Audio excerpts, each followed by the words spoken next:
So today we're doing the yoga of meditation, the 6th chapter of the Bhagavad Gita. In this chapter we'll explore the technique of meditation specifically, and something of the nature of meditation.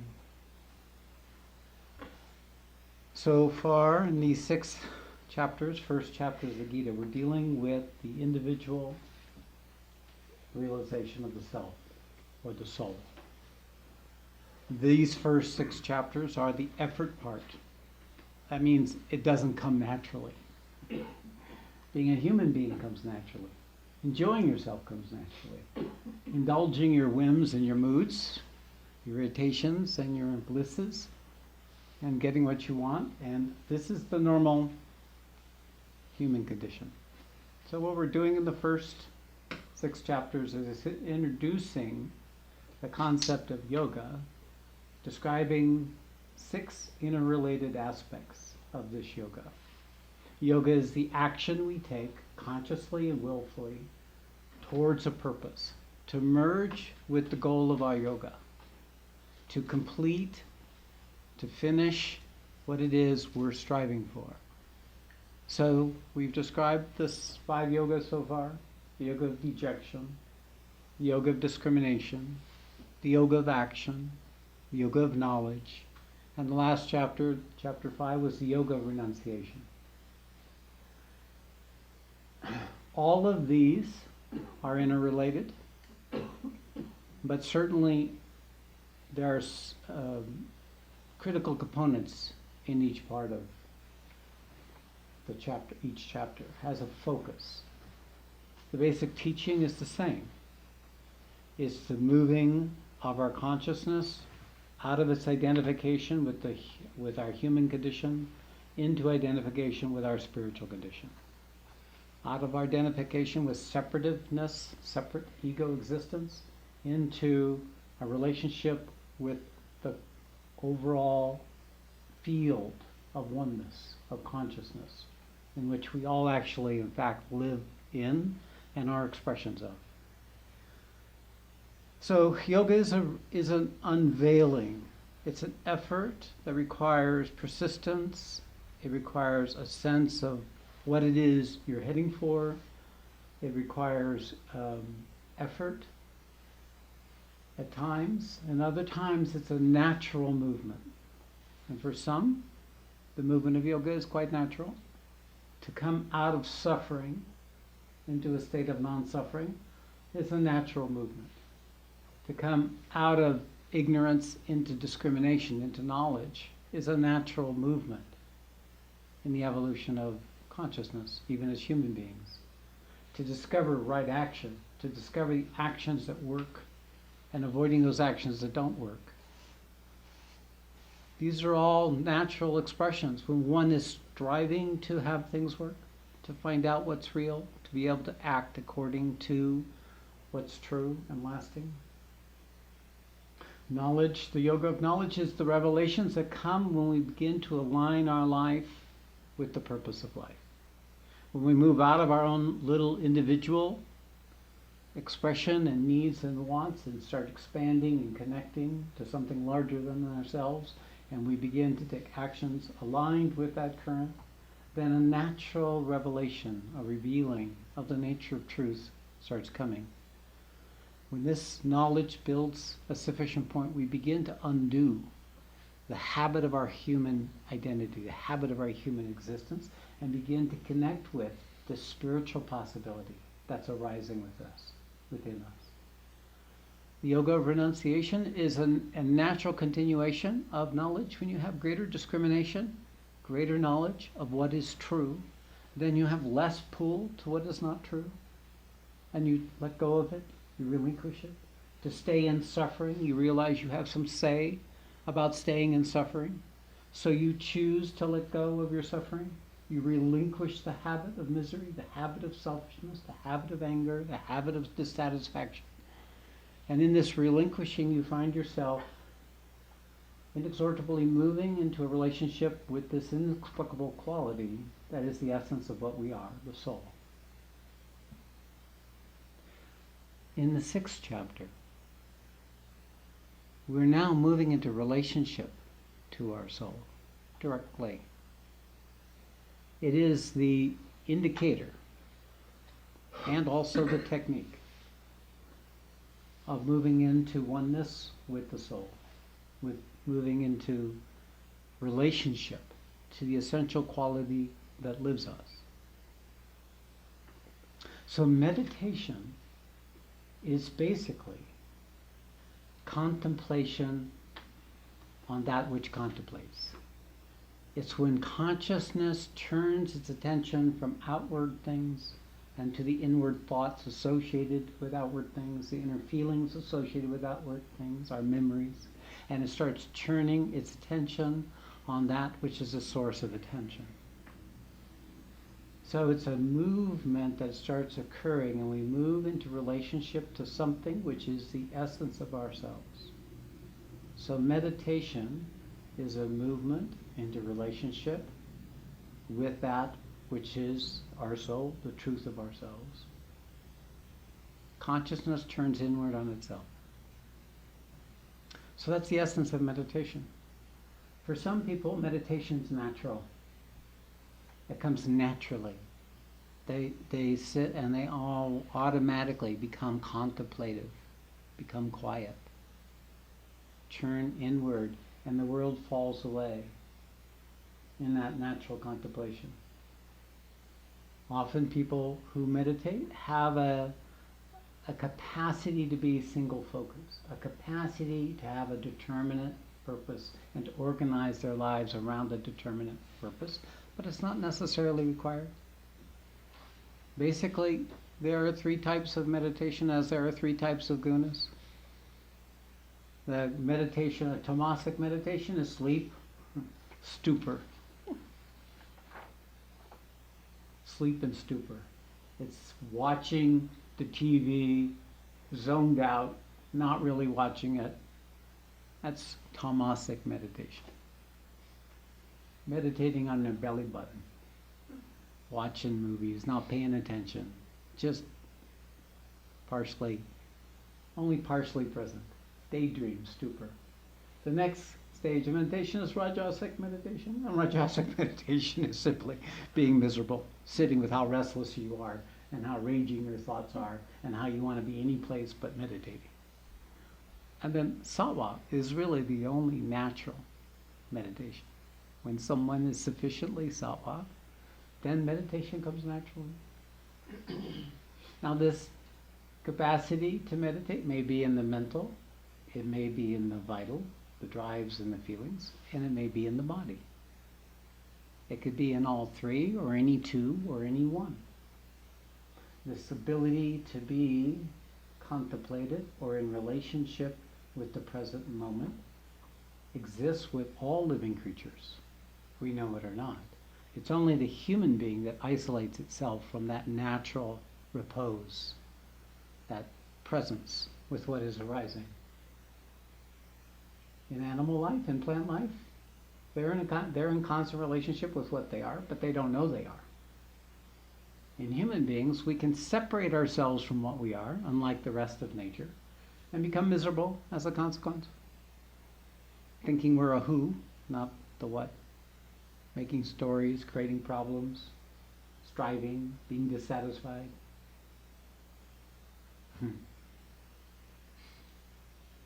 When meditation becomes a conscious part of our life, when we start choosing to meditate, either we have heard of the meditation practice and we want to try it, and here in the West, meditations, there's many different types of meditation. Vipassana meditation, techniques of contemplation or imaginations. There's all these different kinds of meditations, but unless your system has been prepared, this meditation won't last for very long. Maybe you'll have 5 minutes, 10 minutes, 15 minutes max. It's only when you have been organizing your life in order to move into a relationship with the soul can meditation become a substantial part of your daily existence. So in this chapter, Krishna is revealing to Arjuna something of the nature of the meditation, and also meditation as a technique of moving towards the truth of the soul, the truth of what we are, hinting of its relationship with samadhi, with equanimity, with these other attributes that's been described in the other chapters up to now. It is actually the maturation, the settling down of the otherwise restless consciousness, the settling down of the restless consciousness becoming more quiet, more silent, more still. So let's begin with the first verses of chapter 6. Chapter 6, Dhyana Yoga, the Yoga of Meditation. The Blessed Lord said, "One who performs his ordained duty without expecting the fruits of action is a true sannyasi and a yogi, but not the one who has given up the rituals or outer activities." Arjuna, what is called sannyasa, is also known as yoga because no one can ever become a yogi without renouncing desire.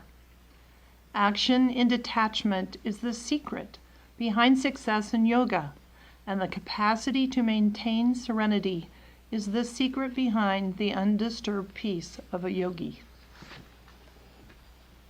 So in these verses, the Gita is refreshing the two basic principles of the Bhagavad Gita.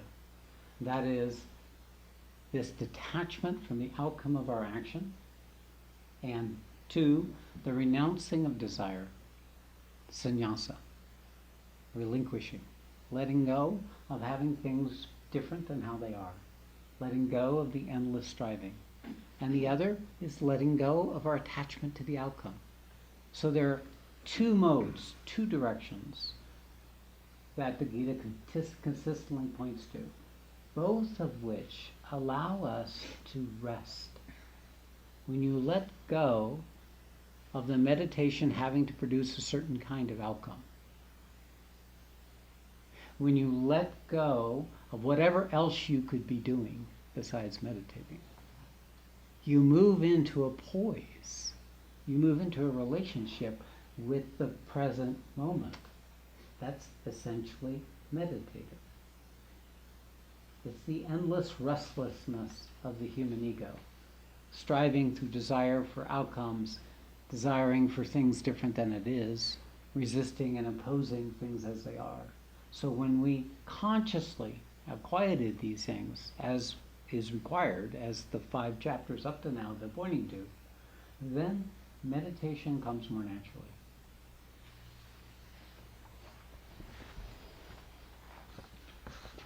When a seeker is free from all desire and attachment to the object of senses, he is said to have entered the ascending stage in yoga. The self can be the friend or the enemy of the self. One should liberate the self by the self, but should never bind it by the self. One who has conquered the self by the self, for him the self is a friend. But one who is unable to do this, for him the self is like an enemy.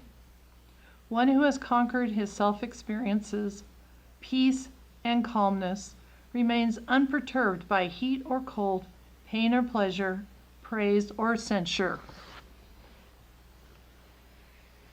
So here the Gita is speaking of the relationship with two selves. One, it's indicated in the scripture as a capital self, and the other as a lowercase self.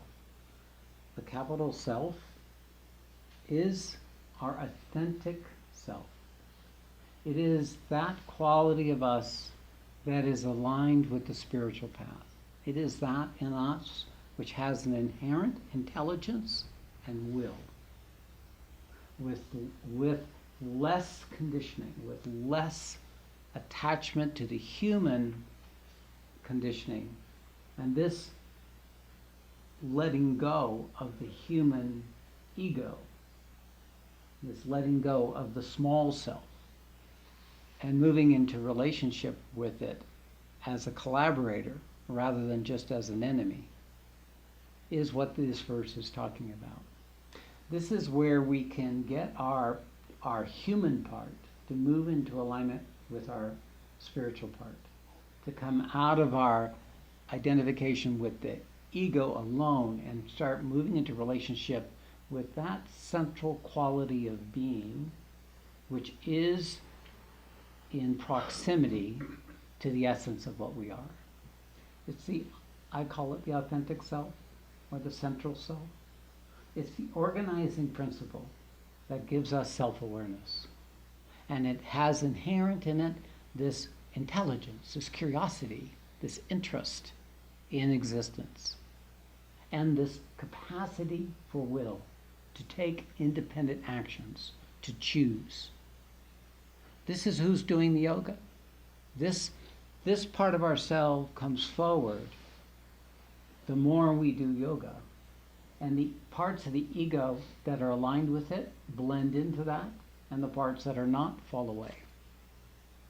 So we become organized around a central self, an authentic self, which is close to the characteristic of the soul. In the Sanskrit, they call the soul Atman, and you call this central being the Jiva Atman, the Jiva Atman. It is the portion of the soul that has taken on something of the identity of the individual, that in which the soul is occupied. And this sense of identity or personal self or me-ness is actually very close to this principle of I am, the I am-ness, which is that who or what is there that asks the questions, that takes the actions. It is that organizing principle in which our ego has shaped itself. The thing about the central self is that it tends to be quiet. It tends to rest in the background until there's an opportunity for it to come forward. And then it enlivens and enriches the ego when it comes forward. We call that spiritual experience or insight or inspiration or aspiration. And then it recedes back down. Why is this? It's because the ego is not organized. For the most part, the ego is multiple selves. It's just a structure, repetitive habits, thinking, feelings that get associated with the body, that we then assign, this is me, this is my thought, this is my feeling, this is my belief. And these come up and become differing points of view that shapes how the world shows up for us. And it just depends what part of this multiple self I call sitting in the driver's seat. You just imagine a cluster of multiple selves in which there's a central seat. And whoever's in the central seat is running the show. If you're in a bad mood, the bad, cranky, dissatisfied mood, then all the other parts of the ego align with the bad mood. And if the good mood comes forward, then all the other parts of the ego align with the good mood. And you don't notice the difference. You don't notice that there's a discrepancy. You just accept that this is the way it is. It's like a game we play. Who's in the driver's seat? Who takes over the show? And for a brief period of time, they're running the show. And when who's ever running the show, we think that's us. And all these other parts that are aligned with whoever's in the driver's seat, then we also is in agreement with whoever's in the driver's seat, we think that's us. So when we're in a good mood, all parts of us are in a good mood. Our memory is thinking of the favorable things. We're looking into the future and we see good things happening. We feel good about what's arising. And when we're in a bad mood, it's all been crap, it'll all be crap, and it's crap right now. So we unwittingly are being thrown into these multiple points of view and reference without any rhyme or reason. There's now a central organizing principle. And until the authentic self starts coming forward, applying effort, applying discipline, setting a goal, creating a purpose, finding meaning or value, finding an aspiration or an inspiration, then this is the chaos of the human ego. It's who you're talking to one day will be different from who you're talking to the next day, depending upon their mood, depending upon their cycle. So you can't just teach one part of the multiple selves and expect the rest of them to get organized around that one part. You have to have something more essential. You have to have the authority. You have to have the boss come forward. You need the boss to come forward and take a stand and say, hey, you guys, get your act together. We're up to something. We're not just going this way and that way and that way and that way because we were programmed that way. We're up to something. So the boss comes forward and it starts kicking ass. It starts telling the different parts of itself to manage and get their act together, and applies intelligence and will, learns, experiments, discovers how to reach its purpose. So the true self, the capital S self, is the boss. By this time, the boss has come forward in the 6th chapter. So what happens when the boss comes forward? Well, you have all the other multiple selves, the little selves, and they're going to be scrabbling and pissed off and irritated. Sometimes they'll be happy. They'll like they'll like the power. They'll like the control. They'll feel good about themselves. It just depends upon whatever their mood is. But the boss isn't fooled. It doesn't lose itself in each of its stories, each of its points of view, and is the central actor, is the director, becomes the director of its life. So this movement to the central self, to this capital self, has a relationship to the old self, which is, hey, wait a second, we were running this kingdom just fine before you showed up. Why don't you just go away? Or, we like what you're saying, and let's do what you're doing. So depends which part of our multiple selves is in alignment. And by inclination, the positive self tends to be more aligned with the authentic self than the negative self. The negative self tends to be more aligned in its separate smallness, powerlessness, dissatisfaction, complaint, victimization. So in these verses, the self, the capital self, is said to be the friend and also the enemy of the self. It means it's come forward with authority.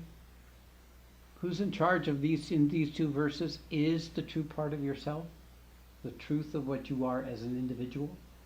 It is the best part of your ego, you might say, the best part of the organizing principle of who you are that's doing yoga. And by this point, you've been doing yoga a number of years. So you've become familiar with this part of yourself, and you're moving forward into your life is moving forward, is taking a trajectory. And you're beginning to have the ability to choose, to not go into a negative point of view, to sit and let go of your position, to relinquish, to notice yourself getting identified with the process and attached to the outcome, and then choosing to let go of your position, or at least to witness how stuck you are at that moment. So it's gained some authority in your ego. So it can be the friend and also the enemy. If this little self doesn't want to cooperate, watch out. Boss will kick ass. Eventually the boss will win. Why? Because it's closer to truth. It's just recalcitrant children. Resisting the change, wanting to have things the way it's used to having it. It doesn't want to have something that changes its habit. And so it's stubborn, it's resistant, rebellious.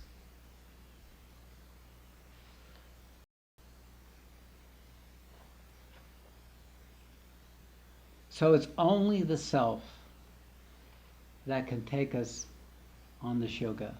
Only the authentic self, only the boss can do it. This Little ego won't take you there, and if you let the little ego have its way, you'll be diminished. You'll be reduced. You'll lose your authority, you'll lose your power, you'll lose your ability to detach, to let go, to choose, to create. So, one who has conquered this self, little self, attains peace and calmness. It's a remarkable thing, because what happens is when the boss comes forward, all the other discordant parts of yourself quiet, become obedient. Learn to obey. And when that happens, everybody starts quieting. And those parts of the self that were stubborn and resistant let go in that moment anyway. And as a certain accumulation of these multiple selves quiet down, you find yourself in a state of meditation.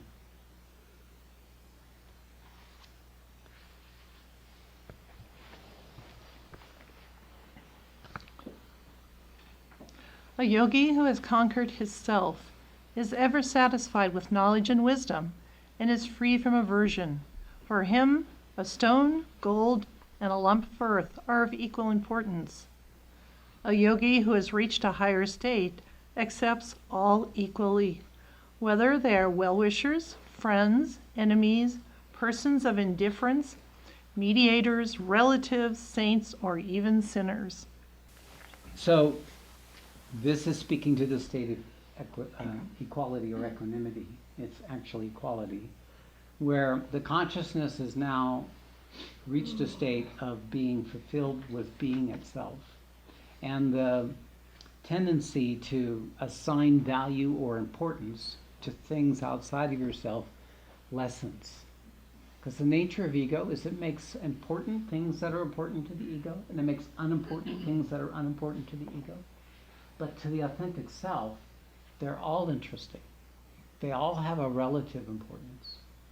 And there's this ability to accept whatever is arising, both what we would usually call difficult or confusing or uncomfortable, and that which is easy to grasp, that which is illuminating, that which is satisfying, seeing them all as just equal expressions of the same thing. It's not assigned to something outside of itself.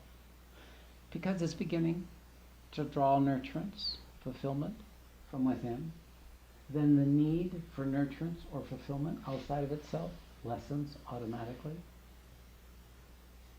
It doesn't need to have something in order to be fulfilled. It doesn't need to avoid something in order to feel its peace and calmness. It can be in all different kinds of situations. So this is the quality of one who has come to the state which has been described before in the Gita, of the Sthiti Prajan, which is the state of equanimity, and the state of equality, which was described in the last chapter. Both of these are reflective of one who's reached their own orbit, one who has come to the point of no return. But even then, these waves of the old can come forward, but it's no longer overtaken by them. So this capacity to see these outward things, that your thoughts, your beliefs about these outward things, your point of views and your positions and your opinions about these outward things tend to fade their ability to rule you. And you begin to become more fulfilled just being. Not needing anything, not needing to have a position, not needing to have a judgment, not needing to know, not needing to strive, to resist, to oppose. Okay, now we're going to reread that verse 243, because this is the first set of instructions that Krishna is giving. Now this is unique in the Gita. There's only about 3 or 4 places where the Gita has actually specific instructions, and there's no chapter that isn't more elucidate about technique, you might say, the technology of meditation, than this chapter. Elsewhere, it hints at it, it implies it, but here it's very specific. quite unique considering what Arjuna is going to do when this is over, is kill, 16 million people. So what is this role of meditation relative to where we're headed? But you'll notice that someone who's inclined, like Arjuna, to fight on the battlefield, I keep trying to stop myself, is to fight. And what's fighting is rajas. And rajas meditation is not natural to a rajas-like person. It's struggle and effort and accomplishment and winning and losing and fighting, period. That's what it loves to do. It loves to fight, loves the effort. And this is about not doing any of that. So it was clear that Arjuna needed some specific help because he wasn't going to get there based on his warrior nature.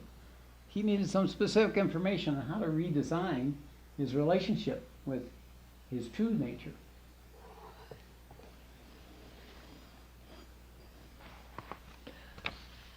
While practicing the yoga of ceaseless union with the self, one should avoid crowded places and try to live within, banishing all ideas of material possession.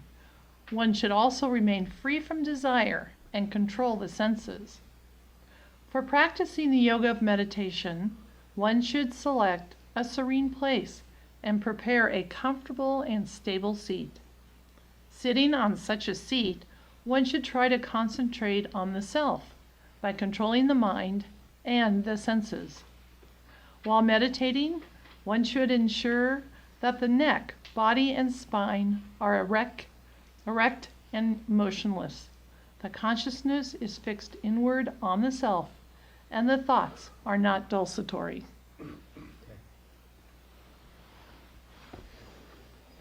So these are the basic techniques, the basic principles. One, to avoid crowded, noisy places. The environment influences your consciousness. The habit of the consciousness is to get distracted, to be hooked in because of the senses.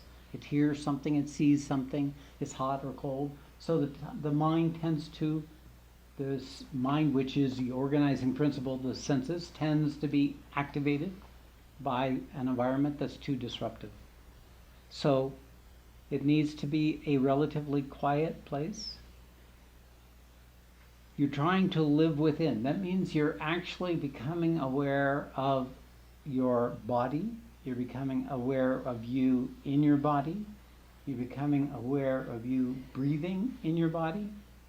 So you're becoming moving inward in your consciousness. You're becoming aware that thoughts are going on where before you were the thoughts. You're becoming aware that feelings are going on before you were the feelings. You're becoming aware of the restlessness in your system before you were the restlessness. So this churning within is becoming to pay attention to what's going on with you inwardly. So that's the second one. The third is banishing all ideas of material possession. That means distract yourself from all the other things around you that you have to do, the things that you're attached to, the things that you would worry about, the things that you plan for and strategize. You're letting go of those things consciously. Consciously letting go of those things in this period of meditation.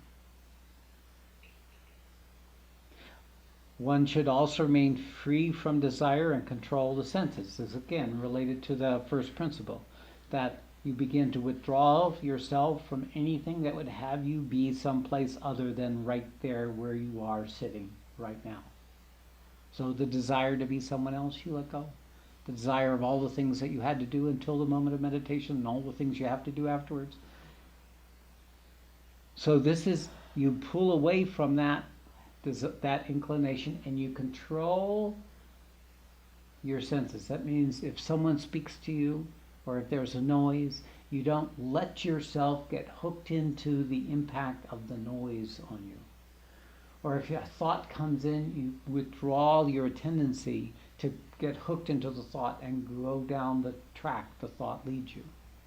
So it's you're learning to become, bring the boss forward in the moment of meditation. Bring the true self forward to allow you to prepare yourself for the state of meditation. A serene place, as reflective in the first condition, avoid crowded places. And prepare a comfortable and stable seat. My recommendation with people is that you find a place in your house, or in the case of people who are in a spiritual community, in the meditation hall, or in your room, which is where you meditate. When you first begin meditation, it's very difficult. But when you begin to meditate in the same place, something of that orientation becomes more readily available to you. It gets easier to come into the meditative position. So to meditate in the same place on a regular basis reinforces your ability to enter into meditation. A comfortable and stable seat. So be comfortable. It's not necessary to be upright and uncomfortable. There are many techniques of meditation that is organized to keep you alert so you don't fall asleep or go into daydream. But it's not saying Gita, it's not saying that's necessary. It's just to be a comfortable but stable seat. So you can feel held in your position and you can not worry about falling over or collapsing in your sitting. I recommend to people that they sit upright 45 degrees or more. So you can be reclined, but no, not any more than 45 degrees. Beyond that point, people tend to go into stupor. They tend to go unconscious. But if they're somewhat up, not too up, if you're fully up, then there's effort in keeping yourself awake, especially on long-term meditations. 15-minute meditation, half an hour meditation, being fully alert, that's perfectly fine. Longer-term meditations, it's more important to be comfortable and relaxed than it is to be rigid and struggling.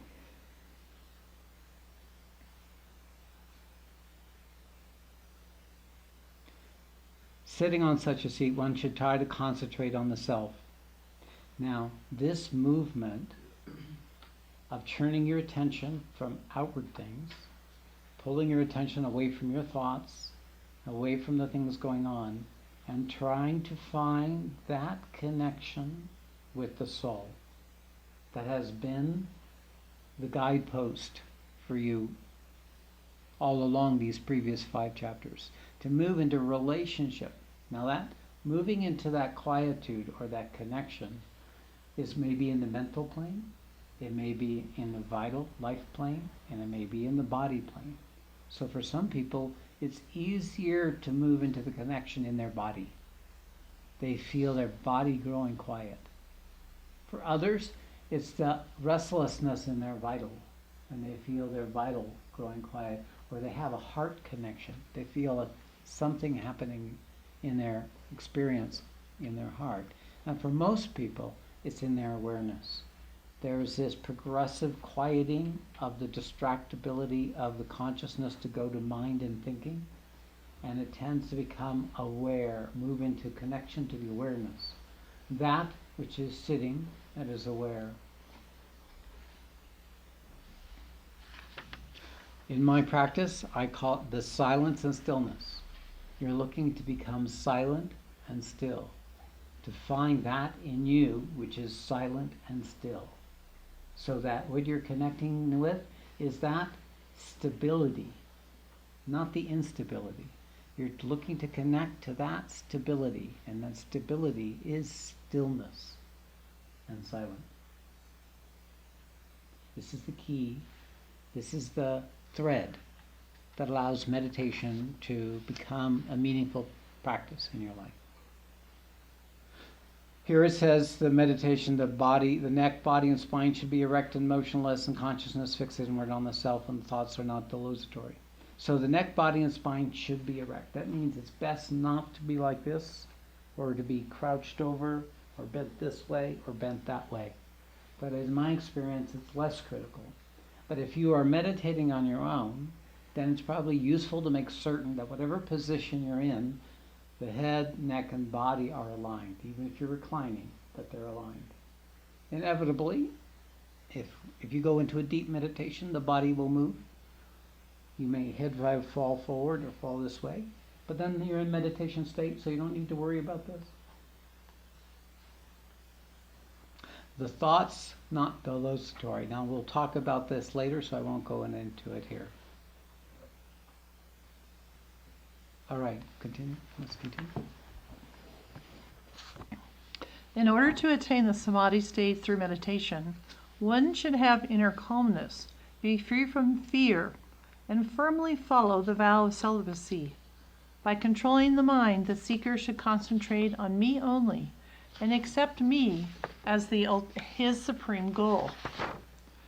In this way, when the yogi is able to still the mind and is established in the self, he realizes the supreme peace known as nirvana and finally attains me. Well, these are interesting two verses. First, this is the first time samadhi is mentioned since the second chapter. So Krishna said, if you want to attain samadhi, then this is what you do. Now, not everybody wants samadhi. Some people meditate just to feel good, so they can go into their lives and be more at peace and more effective and be happier. But some people actually feel the pull to a more profound relationship with their soul, with their essential self. And then here it gives very specific instructions to have inner calmness. So samadhi is not possible unless there is a significant degree of inner calmness. The vow of celibacy. This is very important because the inclination of the body to get caught up in the sexual activity or the male-female energy is very distracting and very gripping, and samadhi cannot stick. It cannot take root when the sexual nature is still active. Controlling the mind, the seeker should concentrate on me only and accept me as the supreme goal. Now wait a second, where did this me come in, this capital me come in? Wait a second, weren't we trying to find the soul? Who's this me? Sounds like Krishna. So this is where we begin to come into this relationship between Krishna and Arjuna. Who is Krishna for Arjuna? What is Krishna? And is there such a thing as a Krishna within? So we begin to step out of this conversation of impersonality and move into relationship with something that's within us, that's greater than what we can know as ourselves. So concentrate on me only, which means concentrate on the quality that Krishna is representing for Arjuna within Arjuna. Finding that connection between the divine principle and the divinity within yourself. So your me, your true me, your capital me, is the boss, is the one that you really are, is the essence of who you are, of what you are, to be more accurate. But it is also the essence of you, with the who. Without that capital me, there would be no individual me, no little me. Without that capital S, there would be no little s. But previously, the little s it's like the parents leave and the children take over the house. So that's how it was. So now the parent is coming forward, getting the children to behave, putting things in order. So concentrate on me only and accept me as his supreme goal. Means accept this relationship as the organizing principle of your life, as the purpose and organizing principle of his life. This is pointing to something. This is pointing to one becoming firmly established in the state of the self, in the state of the being. That's what samadhi is, firmly established. Resting there as your primary place, and then being taken away by the endless distractions of the ego, but coming back to that central place. Without that central place, without that central me, divinity within you, samadhi can't happen and further progress cannot occur.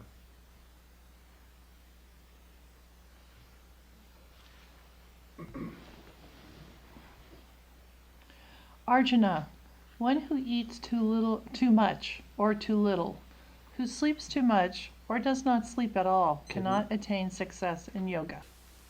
Yoga removes all sorrow from one who's temperate in food and recreation, is self-controlled, detached from the fruits of work, and who has regulated his sleep and waking state. When the seeker, through controlled mind, develops a natural dispassion for objects of pleasure, and his consciousness rests only on the self, he attains the yoga siddhi state. Like the flame of a lamp that does not flicker when protected from the wind, the mind of a yogi at this stage is not perturbed, since it is united with the self. Yoga is that state when the mind becomes silent and still, and the self is satisfied by seeing the self and derives delight from the self. Okay, now the Gita is describing some of the characteristics or qualities of one who has dedicated their lives to attain a permanent relationship with their true self. And this way one becomes established in the self. So this is a point of order here, because this is the first attainment. In these verses, it's describing the state where the ego, the identification with the ego, shifts to the identification with the being. It's a movement from being identified with your moods and your whims and your stories and beliefs to becoming that which is the essence of your existence. So this self-realization, or coming into oneness with the self, is the first attainment. And here in the West, this is the most commonly recognized state of realization. This is where you're in the now. This is where you're in the presence. This is where who you are is that which is presence. Who you are is that which is there in the now. It is that existence as an individual. It's ability to realize the self within, to know the self within. It may get veiled or clouded, but it has become a permanent presence, a part of your everyday life, something that's there multiple times in the day.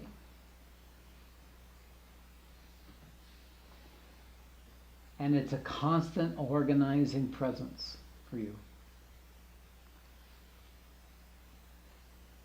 And in that state, a quality of balance comes, a quality of peacefulness. It's not so much struggle anymore. It's not so much the fighting and the battling of the willfulness or the desires or the habits or the inclination. You're moving into a place where you can be more relaxed, more joyful, more happy, more curious. It is a state of being where we're not perturbed. In the gunas, this would be the sattvic state of consciousness, which is attached to happiness and knowledge. So it tends to be happy, to feel happiness, to feel calmness, to enjoy existence, to be curious about existence. It removes all sorrow from one who's temperate, moderate in your pleasures. It's no longer the asceticism that was required in chapters 4 with the sacrifices and 5 in the relinquishing. It becomes more relaxed. It's still avoiding those activities that obscure the consciousness because it doesn't want to obscure itself. It tends to enjoy the activities that enhances its consciousness. And it tends to, therefore, naturally, it finds its own balance. It moves into harmony with life and existence. Things are more effortless. They occur more in the movement of things. It's less you efforting. These are all symptomatic of one who's come to a stable relationship with their self, with the boss, with the being that lives you, to the Krishna within. His consciousness rests only on the self. This is the yogi's hidden state. This means the yoga has completed. It has come to its first completion. The separative consciousness has moved into relationship to that which is the source of itself. So the ego has merged into the being. This is the attainment. That's what siddha means, the attainment, the accomplishment. When this is there naturally for you, then you're a master of meditation. You're a master of yoga as an individual.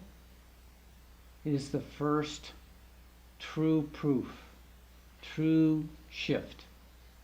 Some people, this happens spontaneously. They suddenly shift their paradigm. They step out of their identification with ego and they become that which has an ego. They step out of their identification with their moods and becomes that which has a mood.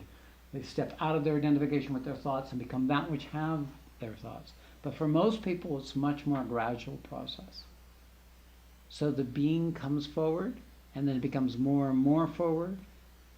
This authentic self comes more and more forward until it's taken for granted.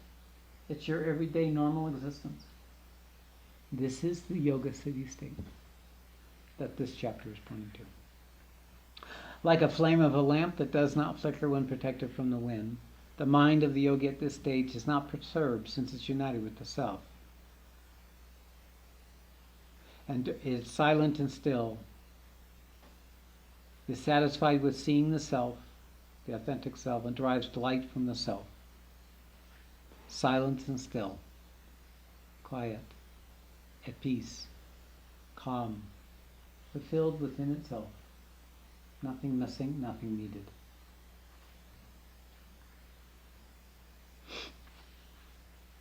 But it's still, this realization is still in the mental plane in the Bhagavad Gita. It's not fully established in the rest of the system. This attainment is primarily in the awareness. It is an awareness that you are that which is the source of awareness. It is not necessarily that there aren't moods, or there aren't bad days, or there aren't desires. This person actually becomes a happy human being. This is what I've seen. Many spiritual people come to this state and they live happy lives. Why? Because they know how to respond to the situation. They know how to apply effort when effort's needed. They know how to not apply effort when effort's not needed. They tend to be quite successful.